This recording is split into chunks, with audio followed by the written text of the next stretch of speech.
पहिल्यांदा तर भाषेवर मारहाण करणं हे अतिशय चुकीचं आहे।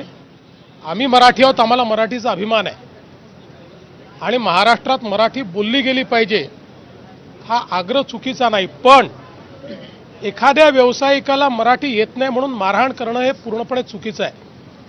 उद्या आपले अनेक मराठी भाषिक लोक वेगवेगळ्या राज्यामध्ये व्यवसाय करतात, त्यातल्या अनेकांना तिथली भाषा येत नाही, म्हणून त्यांच्याशी पण अशीच वागणूक होईल का?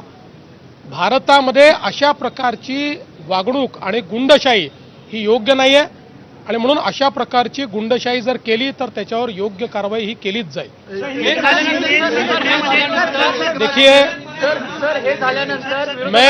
मैं बहुत स्पष्ट शब्दों में बताना चाहता हूं, महाराष्ट्र में मराठी भाषा का अभिमान रखना ये कोई गलत बात नहीं है, लेकिन भाषा के चलते अगर कोई गुंडागर्दी करेगा तो इसको हम सहन नहीं करने वाले।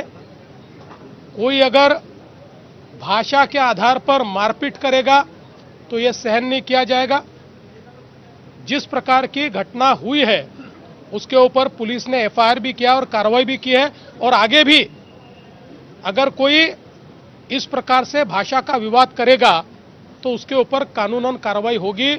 हमको हमारी मराठी का अभिमान है, लेकिन भारत की किसी भी भाषा के साथ इस प्रकार से अन्याय नहीं किया जा सकता, ये भी हमको ध्यान में रखना पड़ेगा।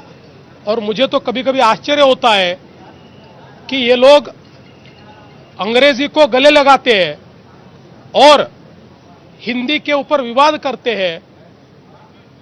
ये कौन सा विचार है और ये किस प्रकार की कार्रवाई है?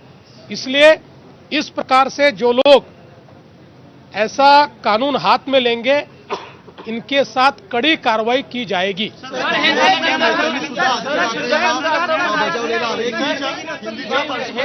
विरोधकांचं असं म्हणणं आहे की हा वाद एकनाथ शिंदे यांनी जय महाराष्ट्र जय गुजरात म्हटलं। व्यापाऱ्यांचा वादाचा काय अर्थ आहे? काय व्यापाऱ्यांनी त्या ठिकाणी व्यापार करू नये?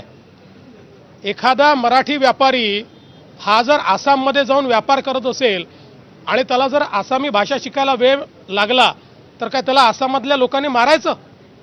त्याच्यामुळे हे योग्य नाही आहे। अशा प्रकारे वागणं योग्य नाही। खरा अभिमान असेल ना तर मराठीची सेवा करा, खरा अभिमान असेल मराठी शिकवा, खरा अभिमान असेल क्लासेस चालू करा, खरा अभिमान असेल तर लोकांना मराठी बोलायला प्रवृत्त करा, आणि खरा अभिमान असेल आपल्या मुलांनाही मराठी शिकवा।